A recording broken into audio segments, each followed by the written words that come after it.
వెంకటకృష్ణ చంద్రబాబు నాయుడు గారు 2019లో చిత్తుగా ఓడిపోయినప్పుడు ఈవీఎంల ద్వారా ఓడిపోయామన్న మాటలు ఒకసారి విను. ఇక్కడ ఈవీఎంలు ప్రపంచంలో ఎవరు వాడరు. ఎందుకు వాడరంటే ఆటోమేటిక్ గా మ్యానిపులేట్ చేయడానికి అవకాశాలు ఉన్నాయి ఈవీఎంలు. ఇట్ ఇస్ చిప్పును గాని ఎవడైతే డిజైన్ చేశాడో, ఎవడైతే దాన్ని మ్యానుఫ్యాక్చర్ చేశాడో వాడు అనుకుంటే దాన్ని కమాండ్ చేసే అవకాశం ఉంది. రెండోది ఇన్స్క్రిప్షన్ చేసామన్నా కూడా దాని ఇన్క్రిప్షన్ మళ్ళా డీకోడింగ్ చేసే అవకాశం కూడా ఉంది. కాబట్టి ప్రజాస్వామ్యం కొంతమంది చేతుల్లో ఎందుకు పెట్టాలి?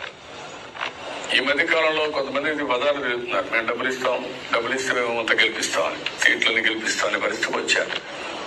ఎక్కడే పోతే ప్రజాస్వామ్యం అడుగుతున్నా. ఇది అందరూ ఆలోచించాల్సిన అవసరం. దేశంలో ఉండే ప్రతి ఒక్క రాజకీయ పార్టీ, ప్రతి ఒక్క పౌరుడు వేరే ట్రాన్స్పరెన్సీ ఇన్ దిస్. ఈవీఎంలు వద్దు, ట్యాంపరింగ్ అవుతాయి, మెనిపులేట్ అవుతాయి, ఓట్లు నష్టపోతాం, ఓన్లీ బ్యాలెట్ పేపర్ ద్వారా ఎలక్షన్లు చేయాలి అని చంద్రబాబు నాయుడు గారు ప్రతి పార్టీకి పిలిపించారు కదా 2019లో. మరి ఇప్పుడు నువ్వు అంటుంది ఏంటి? ఈవీఎం ట్యాంపరింగ్ అవ్వలేదని. అంటే ఆయన పిచ్చోడా, నువ్వు పిచ్చోడువా?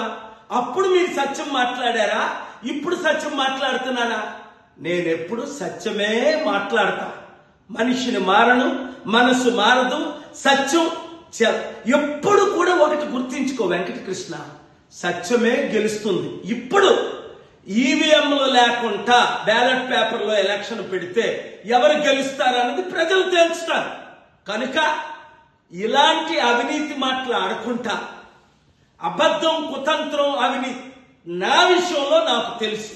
ఒక బూత్ లో 22 ఓట్లు పడినప్పుడు 4 రావడం ఏంటి? అవి ఈవీఎం ట్యాంపరింగ్లు కాదా? మోసం కాదా? కనుక ఈవీఎం మినిస్టర్లని వీళ్ళందరికీ పేరు పెట్టా. బీజేపీకి 240 వచ్చా, నీకు తెలుసు, నాకు తెలుసు, నువ్వే చెప్పావు. 140 కూడా రాలేదు వారికి. అంటే 400 అంటే ఇప్పుడు 240 వస్తే ట్యాంపర్ అవ్వలేదే అనుకుంటారని కన్ఫ్యూజన్తో ప్రజలు తిరస్కరిస్తున్నారు ఇప్పుడున్న అవినీతి పరుల్ని. కనుక ఈ వీడియో మీరు నేను కలిసి అందరికీ రీచ్ అయినంత వరకు వైరల్ చేద్దాం, ప్రజాస్వామ్యాన్ని కాపాడదాం, ఈ గజ దొంగల నుంచి మనం విడుదల చేద్దాం. Thank you.